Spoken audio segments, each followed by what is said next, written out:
US military accidentally teleported a massive battleship in 1943 and then tried to cover it up.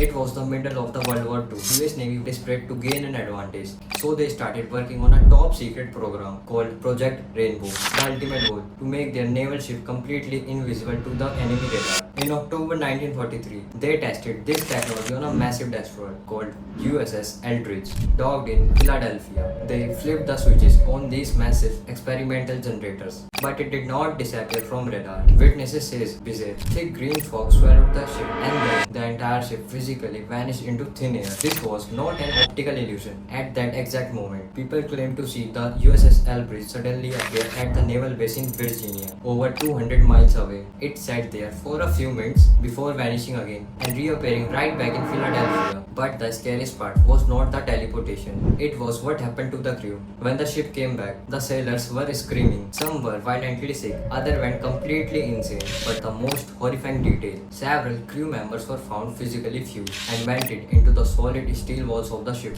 To this day, the US Navy officially denies the Philadelphia experiment ever happened. They claim it's just a wild myth, but that bad confession from witnesses says otherwise. Do you think the government actually discovered the teleportation? Let me know below and subscribe for more.